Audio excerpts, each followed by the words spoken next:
जय श्री राधे कृष्णा। दोस्तों, श्री कृष्ण के बाल लीलाओं में दधी चोरी का वर्णन श्री नारद जी कहते हैं। राजन, तदंतर बलराम और श्री कृष्ण दोनों गौर श्याम मनोहर बालक विविध लीलाओं से नंद भवन को अत्यंत सुंदर एवं आकर्षक बनाने लगे।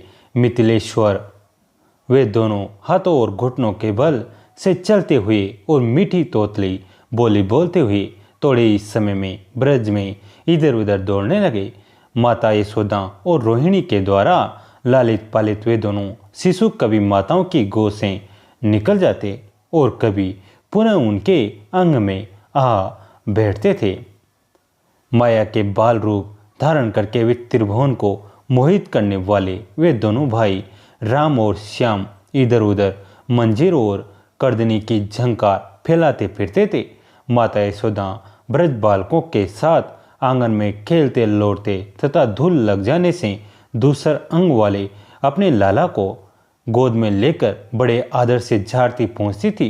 श्री कृष्ण दोनों हाथों और घुटनों के बल चलते हुए पुनः आंगन में चले जाते और वहां से फिर माता की गोद में आप जाते। इस प्रकार वे ब्रज में सिंह शावक की भांति लीला कर रहे थे।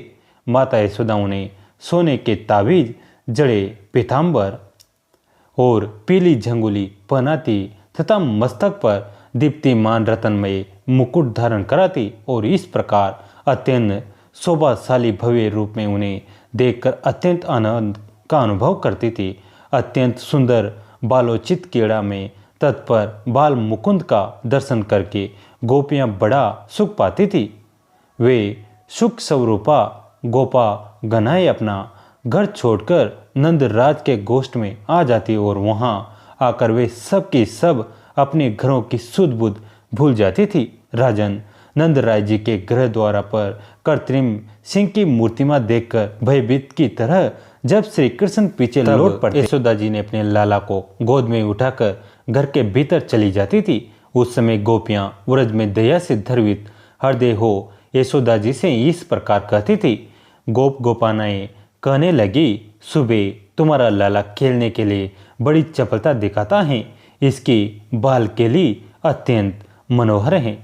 ऐसा न हो कि इसे किसी की नजर लग जाए, अतः तुम इस काकपदिसारी दूध मुहे बालक को आंगन से बाहर मत निकलने दिया करो। देखो न, इसके ऊपर के दांत ही पले निकले हैं जो मामा के लिए दोषकारक हैं। यशोदा जी, तुम्हारे इस बालक के कोई मामा नहीं है, इसलिए विघ्न निवारण हेतु तुम्हें दान करना चाहिए। गौ, ब्राह्मण, देवता, साधु महात्मा तथा वेदों की पूजा करनी चाहिए। श्री नारद जी कहने लगे, राजन, तब से यशोदा जी और रोहिणी जी के पुत्रों की कल्याण कामना हेतु प्रतिदिन वस्त्र, रत्न तथा नूतन अग्नि का दान करने लगी।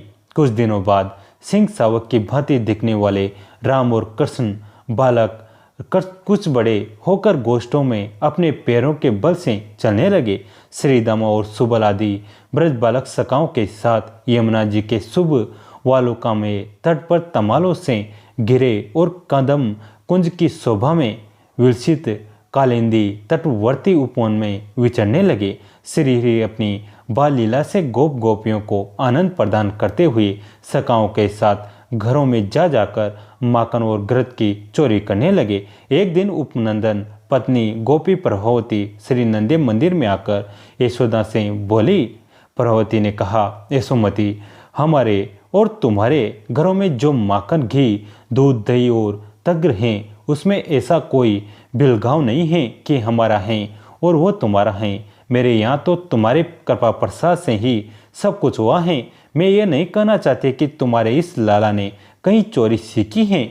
माखन तो ये स्वयं ही चुराता फिरता है, परंतु तुम इसे ऐसा न करने के लिए कभी शिक्षा नहीं देती। एक दिन जब मैंने शिक्षा दी तो तुम्हारा ये ढीठ बालक मुझे गाली देकर मेरे आंगन से भाग निकला।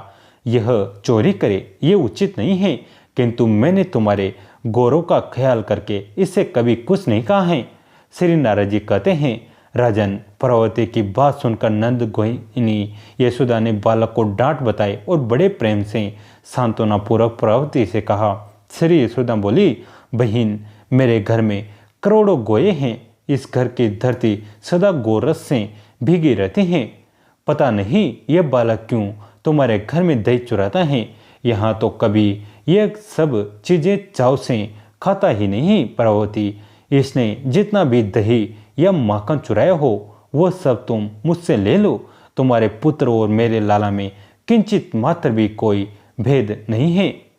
यदि तुम इससे माखन चुराकर खाते और मुख में माखन लपेटे हुए पकड़कर मेरे पास ले आओगी तो मैं इससे अवश्य ताड़ना दूंगी, डांटूंगी और घर में बांध रखूंगी। श्री नारद जी कहते हैं, राजन, यशोदा जी की यह बात सुनकर गोपी प्रभावती प्रसन्नतापूर्वक अपने घर लौट आई। एक दिन श्री कृष्ण समवयस्क बालकों के साथ फिर दही चुराने के लिए उसके घर में गए। घर की दीवार के पास सटकर एक हाथ से दूसरे बालक का हाथ पकड़े धीरे धीरे घर में घुसे। छेके पर रखा हुआ गोरस हाथ से पकड़े में नहीं आ सकता। ये देख श्रीहरि ने स्वयं एक ओखली के ऊपर पीढ़ा रखा, उस पर कुछ ग्वाल बालों को खड़ा किया और उनके सहारे आप ऊपर चढ़ गए।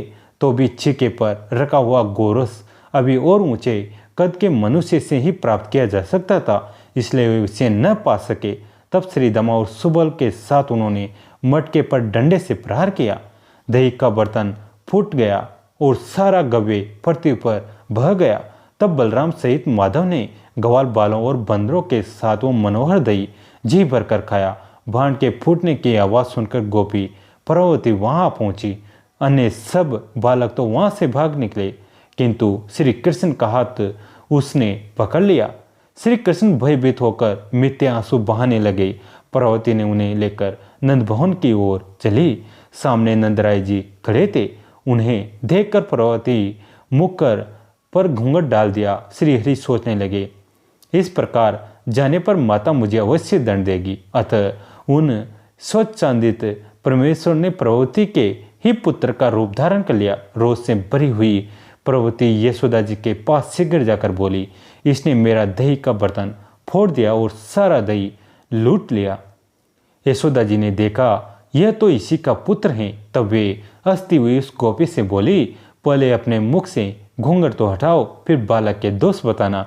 यदि इस तरह झूठे ही दोष लगाना है तो मेरे नगर से बाहर चली जाओ। क्या तुम्हारे पुत्र की ही हुई चोरी मेरे बेटे के माथे मर दी जाएगी? तब लोगों के बीच लज्जाती हुई प्रभावती ने अपने मुंह से घूंघट हटाकर देखा तो उसने अपना ही बालक दिखाई दिया।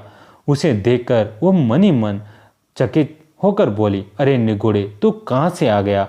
मेरे हाथ तो ब्रज का सारा सर्वस्व था। इस तरह बड़बड़ाती हुई वह अपने बेटे को लेकर नंद भवन से चली गई। यशोदा, रोहिणी, नंद, बलराम और अन्य गोपिकाएं हंसने लगी और बोली, अहो, ब्रज में तो बड़ा भारी अन्याय दिखाई देने लगा है। उधर भगवान बाहर की गली में पहुंचकर फिर नंद नंदन बन गए और संपूर्ण शरीर से दृष्टता का परिचय देते हुए चंचल नेत्र मटकाकर जोर जोर से हंसते हुए उस गोपी से बोले, श्री भगवान ने कहा, अरे गोपी, यदि फिर कभी तू मुझे पकड़ेगी तो अब की बार मैं तेरे पति का रूप धारण कर लूंगा, इसमें संशय नहीं है। श्री नारद जी कहते हैं, राजन, ये सुनकर वो गोपी आश्चर्य से चकित हो अपने घर चली गई। उस दिन से सब घरों की गोपियां लाज के मारे श्रीहरि का हाथ ही नहीं पकड़ती थी। इस प्रकार गर्ग संहिता के गोलोक खंड के अंतर्गत श्री नारद बहुलाक्ष संवाद में श्री कृष्ण के बाल चरित्र दधी चोरी का वर्णन नामक 17वां अध्याय पूरा हुआ। दोस्तों, कैसी लगी आज की कथा कमेंट करके जरूर बताएं। वीडियो को लाइक करें, चैनल को सब्सक्राइब करें, घंटी के बटन को दबाकर ऑल पर क्लिक करें। धन्यवाद दोस्तों।